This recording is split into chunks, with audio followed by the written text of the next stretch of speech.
la voie de la vérité et de la vie avec l'apôtre Joseph. Dieu a tendu ses deux mains. Tu n'as qu'à saisir les deux mains. Il veut t'arracher à ton enfer. Il veut te sortir du trou. Il veut te sortir des problèmes. Saisis les deux bras de Dieu. Viens à lui, en Jésus-Christ. Ce message de l'apôtre Joseph Kodouak-Bemehin vous est présenté par le mouvement de réveil d'évangélisation, Action toute âme pour Christ international, Attaque internationale. Nous vous recommandons à Dieu et à la parole de sa grâce, qui seul peut vous édifier et vous donner l'héritage avec tous les sanctifiés. Soyez bénis à l'écoute de la parole de Christ. Seigneur Dieu, notre Père, Père d'amour, Dieu de grâce, nous bénissons ton Saint-Nom et nous te disons un grand merci pour ces moments merveilleux que tu nous as donnés, d'annoncer ta parole de vie à toutes les nations. Et nous te confions toutes les personnes en ce mois qui nous suivent, dans le monde entier, partout, dans toutes les nations, dans tous les pays. Nous donnons gloire à ton Saint-Nom pour leur vie. Multiplie-leur la bénédiction et révèle-leur, Père Céleste, ton cœur d'amour en leur révélant ton Fils, notre Seigneur Jésus-Christ de Nazareth, afin qu'ils mettent leur confiance, placent leur foi en Jésus-Christ pour recevoir la vie éternelle et l'immortalité par le pardon de leurs péchés. Et en héritant toutes tes promesses précieuses et la gloire que tu donnes à toutes les personnes qui viennent au Seigneur Jésus de Nazareth. Nous prions pour toutes nos nations, pour les situations difficiles que nous traversons dans le monde entier. Père Céleste, daigne nous délivrer et libérer nos nations de toutes les souffrances que nous endurons sur cette terre, et que ta gloire se manifeste dans toutes les nations, et que Satan, le diable, soit chassé de tous nos pays, et que ta paix profonde soit accordée à toutes les nations. La joie de ton salut soit expérimentée par les rachetés du Seigneur Jésus-Christ. Et tous ceux qui voudront placer leur foi en Jésus-Christ, tu les protèges, tu les gardes, tu les bénisses, tu les restaures, tu les guérisses, tu manifestes tes précieuses promesses dans leur vie par des miracles, par de grandes délivrances, au nom puissant, glorieux de notre Seigneur Jésus-Christ. Nous t'avons prié reçu. Amen. Amen. Nous bénissons dans le Saint-Nom de notre Seigneur Jésus-Christ de Nazareth. Amen. Et nous sommes dans la joie de continuer à vous donner de très bonnes paroles de Dieu. Nous sommes Attaque internationale, le mouvement de réveil d'évangélisation, Action tout temps pour Christ international. Également une association à but non lucratif, et nous avons un statut en plus d'ONG avec des projets de développement économique, sociaux, culturels dans toutes les nations, dans tous les pays où nous sommes. La grâce de Dieu abonde sur vous. Vous qui nous écoutez, qui nous suivez dans le monde entier, soyez vraiment bénis. Au nom puissant de Jésus de Nazareth. Amen. Amen. Nous allons dans le texte de ce jour. Pardon. Nous sommes dans le livre de Tite, chapitre 2, verset 15. Nous allons faire rappel avant d'aller dans le chapitre 3. Je vais sans plus tarder passer la parole à notre sœur Maman Grace, qui va nous lire le texte de Tite 2, verset 15. Allons-y, Maman Grace. Dis ces choses, exhorte et reprends avec une pleine autorité, que personne ne te méprise. Amen. Amen, amen, amen. Amen. La Bible nous dit, dis ces choses.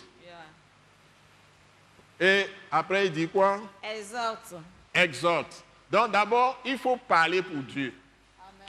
La Bible nous demande de parler pour Dieu, tous les saints, tous ceux qui sont disciples de Jésus-Christ de Nazareth, qui sont sauvés par la foi en Jésus-Christ, qui ont le Saint-Esprit, doivent témoigner pour Christ.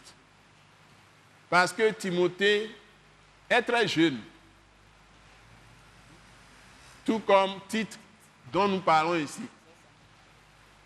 Et les Épaphrodites, les Sylvains étaient très jeunes. Certains étaient même des jeunes garçons qui n'ont pas beaucoup d'années d'âge quand l'apôtre Paul les a rencontrés. Et il a commencé à les éduquer. Et il les a érigés à son niveau. C'est-à-dire, il les a pris comme des collaborateurs qu'il respecte et qu'il envoie en mission. Tite, lui, il a été laissé en Crète pour exercer son ministère. Dieu lui a confié à travers l'apôtre Paul par le Saint-Esprit, parce qu'il était bien édifié par l'apôtre, d'établir des anciens, c'est-à-dire les surveillants, qu'on appelle les évêques de l'Église en Crète. Et c'est à lui que l'apôtre écrit cette lettre pour lui montrer l'essentiel de tout ce qu'il lui avait dit, lui rappeler cela, pour qu'il les exécute et que le travail de Dieu soit fait dans l'ordre. Parce que Dieu est un Dieu d'ordre, il n'est pas un Dieu de désordre. Donc il faut suivre strictement les instructions de l'apôtre. Donc, ils édifient leurs collaborateurs, ils leur donnent des responsabilités, parce que sans donner la responsabilité aux jeunes, il n'apprendra jamais rien. Donc, si on est des surveillants de troupeaux et que Dieu nous confie d'édifier son peuple, nous devons entraîner les jeunes avec nous. Même des adolescents, ils vont devenir des jeunes. Et chemin faisant, ils apprennent comment nous faisons. Et après, nous matérialisons tout ce que nous leur avons appris en leur faisant des rappels par écrit, parce que nous ne sommes plus à leur côté si nous sommes dans un autre pays et eux, nous les avons envoyés en mission dans d'autres pays. Ils auront besoin d'avoir encore besoin de nos rappels ou de nos instructions. Ils peuvent oublier des choses, donc les paroles s'en vont, mais les écrits restent. Donc l'apôtre Paul, qui est un homme très sage et très intelligent, et qui veut que les jeunes soient arrivés à faire tout ce qu'il fait lui-même, à être puissants dans la foi, être puissant dans la parole, être puissant par le Saint-Esprit, par démonstration de puissance, de miracles, etc. Il leur écrit ces choses qu'il leur avait déjà enseignées. Donc tout ce que nous lisons ici, ce sont des rappels qu'il donne aux jeunes Tite. Donc ça nous encourage. Donc il dit à ce jeune, et tous les jeunes sont concernés, même les adolescents, les adolescentes, ce sont des paroles qui sont très faciles à comprendre. Donc, il faut édifier les jeunes avec ces choses. Et on leur demande de parler pour Dieu, parler pour Christ, témoigner pour Christ. L'apôtre Paul a vivement dit à Timothée aussi, de ne pas avoir peur de témoigner pour Christ. En témoignant aussi pour lui-même, l'apôtre Paul qui est persécuté. Très, très persécuté. De ne pas avoir honte de prêcher l'évangile de Jésus-Christ. C'est ce que Dieu nous demande. Nous devons parler. Même si nous ne connaissons pas beaucoup de choses, le peu que nous connaissons, nous devons le partager. Nous devons parler à nos amis de Christ et Jésus. Nous devons parler à nos frères de maison, ou sœurs, cousines, cousins, les oncles, les tantes. Même, tu peux parler à ton père, à ta mère, si lui ne connaît rien de Christ. Tu peux lui annoncer l'évangile de Jésus-Christ en parlant pour Christ. Exhorter, c'est que amener les gens à faire ce que Dieu demande, à suivre les instructions de Dieu. Donc, appuyer ce que Dieu a dit, insister que les gens fassent ce que Dieu a dit. C'est ça, exhortation. Ensuite, exhorte. Ensuite, qu'est-ce qu'il dit? Et reprend avec une pleine autorité. Vous voyez, et reprend avec une pleine autorité. Vous voyez, non seulement l'apôtre même a l'autorité de reprendre. C'est ça le problème. Le mot reprendre, ça veut dire que tu dis à la personne ce qui ne lui plaira pas. Ça, tu corriges la personne. Aujourd'hui, tout le monde refuse d'être corrigé dans le monde que nous traversons.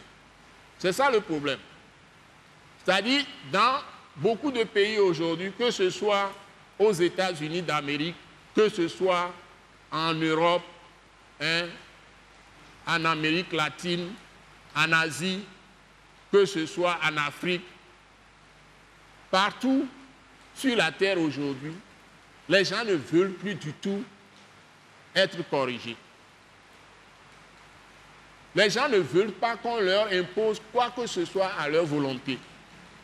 Dès que on veut dire à quelqu'un, tu es obligé de faire ceci, on parle de démocratie et tout le monde commence à discuter. Et tout le monde dit qu'il est libre. Vous ne pouvez pas même dire des choses à des gens qui concernent vos propres droits. Dès que vous commencez à dire à quelqu'un que ce que la personne est en train de faire, peut-être la personne est entrée dans votre maison et commence à faire certaines choses. Quand vous lui parlez, la personne va vous parler comme si, même si c'est un travailleur, un ouvrier qui travaille avec vous, peut vous traiter comme si il est chez lui, il n'est pas votre esclave. Donc il pense ce qu'il pense, il peut vous le dire, il vous dit n'importe quoi. Les gens ne veulent plus être repris. Reprendre les gens, c'est que tu es en erreur et on te dit des paroles qui ne vont pas te plaire. On te dit des paroles qui ne vont pas te plaire. C'est ça la vérité. L'apôtre Paul a dit au sujet de quelqu'un qui se comportait mal, qu'on le chasse de l'église. L'apôtre Jean l'a écrit. Il a écrit, je crois, dans 2 Jean ou 3 Jean. Et l'apôtre Paul le dit ici. Ceux qui sèment par exemple la division, l'apôtre demande qu'on s'éloigne de ces gens, qu'on s'éloigne de ceux qui sèment la division. On peut même exclure les gens de l'église locale. Si vous prenez l'apôtre Pierre par exemple, quelqu'un qui n'a pas payé sa dîme, Ananias et sa femme Saphira, la sanction qui est tombée par le Saint-Esprit, par des paroles de l'apôtre Pierre, c'est que l'homme est tombé mort, la femme qui arrive après, l'apôtre l'interroge, dès qu'elle a essayé de mentir, elle aussi est tombée morte. Et la Bible souligne par la bouche de l'apôtre Pierre que ce n'est pas à l'homme que vous avez menti, mais c'est au Saint-Esprit. On peut mentir à quelqu'un qui est dirigeant dans une église, mais on ne peut pas mentir à Dieu qui les a établis. Donc, nous devons faire extrêmement attention, surtout les chrétiens. Je parle à des chrétiens, à ceux qui sont dans les églises.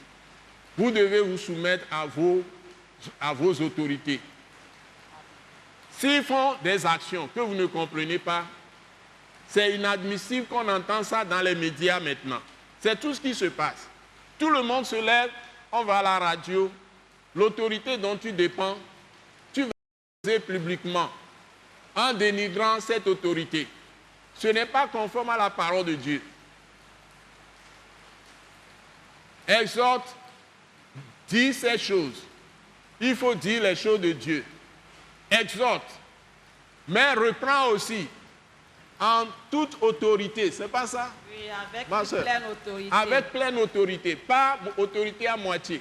Au point qu'aujourd'hui, on a amené ceux qui sont des autorités, certains responsables, à laisser faire. C'est-à-dire que si les gens volent, les gens détournent de l'argent, les gens braquent, les gens font n'importe quoi, on ne les touche pas. Et vous entendez tout le monde parler de l'injustice. Et même les violents, les méchants sont devenus des rois, sont devenus des chefs. C'est vraiment incroyable dans ce monde de ténèbres où nous sommes.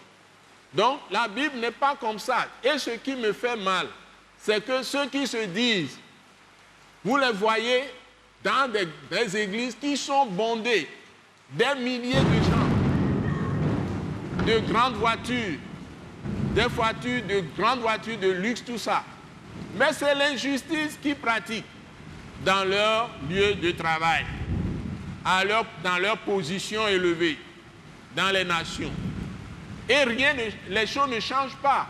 la grande majorité se livre à ce jeu, au point que ce sont les hommes intègres, les justes, qui sont persécutés. Parfois, vous allez en justice, c'est les méchants qui triomphent. Donc, ce n'est pas admissible selon la parole de Dieu. Devant Dieu, ce n'est pas admissible. Mais c'est comme ça que les choses se passent. C'est vraiment dommage. Et avec ça, les gens se révoltent. Parfois, il y a des contestations massives. Les gens n'ont plus peur même de la mort. Et il y a toutes sortes de groupes qui apparaissent, qui se font justice. Maintenant, c'est les pauvres innocents qui payent le prix, c'est-à-dire des populations innocentes qui n'ont rien fait. Il y a des bombes qui éclatent ici, parfois des fusillades par là. Et c'est les innocents qui n'ont rien fait, mais tous ceux qui sont les auteurs, ils sont dans des tours, dans des endroits auxquels les malfaiteurs n'ont même pas accès. Et c'est les pauvres populations innocentes qui payent. Où allons-nous? Donc, tout ce que Dieu a dit, même je dis, ce n'est pas seulement en étant chrétien qu'on peut faire le bien. Même dans nos cultures, nous croyons en Dieu, nos parents, nos aïeux, nos grands-pères, nos grands-mères, nos pères, certains d'entre nos pères, tout ça, ils adoraient des idoles, mais ils avaient quand même des vertus que les gens qui ont maintenant été colonisés, nous autres, qui ont reçu maintenant la Bible et qui nous disons civilisés, nous allons à l'église, nous sommes incapables de faire le bien. Où allons-nous? Donc, si vous prenez les pays africains, asiatiques, même en Amérique latine, en Asie, partout, même les pays développés, Europe, Amérique, partout, c'est le désastre. Donc, ça ne va pas bien. On ne peut pas dire que ça va bien quelque part. Ça ne va vraiment pas, nulle part. Où allons-nous? Donc, c'est en revenant aux sources. Et ces paroles sont d'actualité. La parole de Dieu, qui ne périt jamais. On peut lier les hommes, on peut les enchaîner, les jeter en prison, mais on ne peut pas lier la parole de Christ Jésus. On ne peut pas lier la parole de Dieu. Ce n'est pas possible. Donc, la parole des prophètes, on ne peut pas les lier. Ça s'accomplira sûrement. Si nous refusons d'être sages, c'est le jugement qui va venir. Donc, on continue à dire ces choses, à annoncer la parole, à parler pour Christ Jésus, pour Dieu. Nous continuerons toujours, quant à ce qui nous concerne, à exhorter. Nous continuerons également à reprendre, à avertir. Dans le processus de reprendre les gens qui font le mal, il faut aussi avertir. Il y a les avertissements. Les avertissements, c'est ce qui nous attend si nous refusons de faire ce que Dieu dit. Donc, je suis arrivé pratiquement à la fin de ce message. Est-ce que nous pouvons lire quand même quelques versets du chapitre 3? Donc, chapitre 3.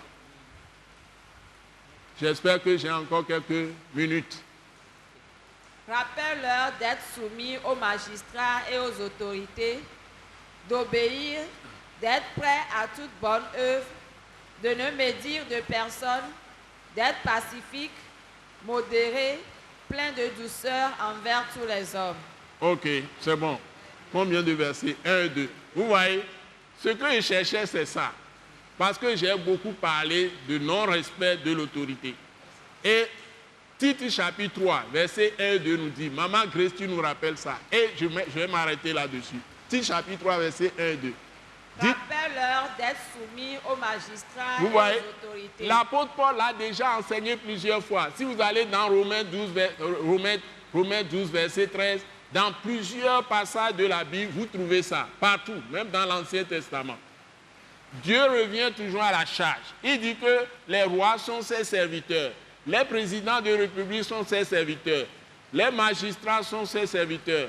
Les premiers ministres, les ministres, même les hauts fonctionnaires à tous les niveaux, même un inspecteur, un auditeur, tous ceux qui font ce travail, même dans les entreprises, à tous les niveaux, Dieu dit que les dirigeants sont ses serviteurs. Dieu dit même qu'il n'y a pas d'autorité qui ne vient pas d'elle. Même si cette autorité est en train de faire du mal, puisque Nebuchadnezzar, qui était un roi d'un peuple païen, ennemi d'Israël, Babylone, Dieu a dit que il a choisi son serviteur Nebuchadnezzar pour exécuter sa volonté. Et il appelle Nebuchadnezzar un roi païen méchant, son serviteur.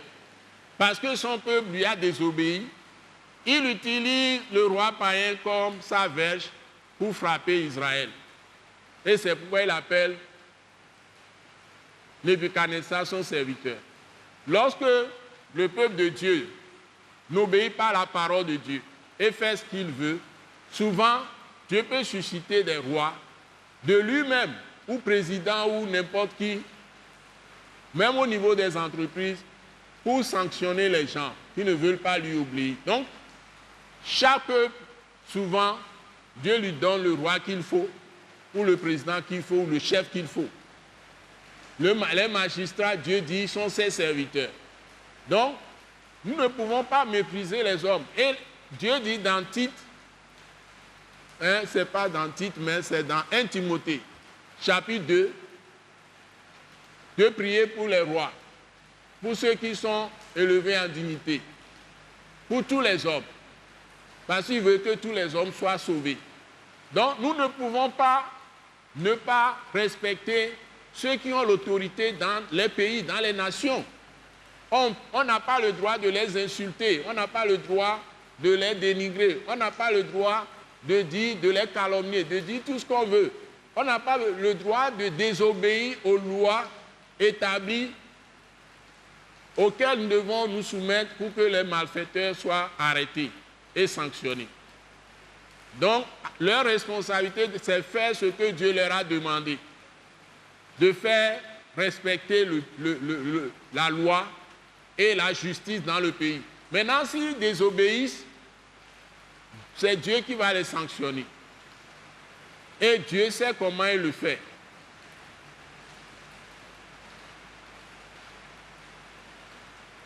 Ce qui veut dire qu'il peut y avoir des malheurs qui arrivent. Dieu utilise tous les moyens pour faire régner sa justice. Parfois, ça tarde à venir, mais ça viendra sûrement. Que Dieu nous aide à comprendre. Mais Dieu ne nous demande pas de nous lever et de régler les comptes des gens en nous attaquant aux pauvres populations surtout. Et en semant la désolation au milieu des pauvres populations. Dieu n'a pas demandé cela. Nous devons l'apprendre. Donc nous devons chercher en ce qui nous concerne, tout en respectant les autorités, à chercher à faire ce qui est bien et non pas le mal, parce que Dieu jugera tous ceux qui font le bien. Qui tue par l'épée mourra par l'épée. Qui fait le mal finira par subir le jugement. Et nous devons comprendre que c'est dans notre intérêt, en pratiquant le bien, que nous serons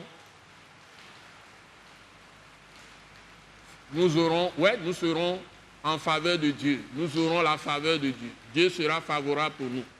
Et nous ne tomberons pas sous le jugement de Dieu. Donc nous allons encore nous arrêter là pour ce message d'aujourd'hui. Et nous rappelons que ce message passera toujours, nous espérons, à la même heure, 17h30 tous les dimanches, sur la télévision d'État Santé. Vous avez la possibilité de nous avoir aussi bien localement, sur la télévision d'État Santé localement, que sur le plan international. Vous pouvez nous avoir dans tous les pays maintenant, sur Canal+, chaîne 261, je crois, c'est ça, non? Bon, donc nous avons aussi notre site web que vous pouvez voir sur l'écran, www.attaqueinternational.org. Nous avons notre, comment nous l'appelons, application mobile aussi. et vous tapez Attaque Internationale sur votre téléphone Android. Vous allez sur Play Store, vous téléchargez et vous pouvez avoir toutes nos ressources. Attaque Internationale. Et vous avez notre application mobile et vous pouvez avoir toutes nos ressources. Que Dieu vous bénisse. Amen. Soyez vraiment bénis. Amen. Au nom de Jésus. Amen. Amen. Nous croyons que vous avez été bénis et édifiés à l'écoute de ce message et vous exhortons à persévérer dans la grâce de Dieu. Pour plus d'informations et pour écouter d'autres puissants messages, merci de nous contacter au numéro indicatif 228 90 04 46 70 ou de visiter le site web atacinternational.org. Soyez bénis en Jésus-Christ.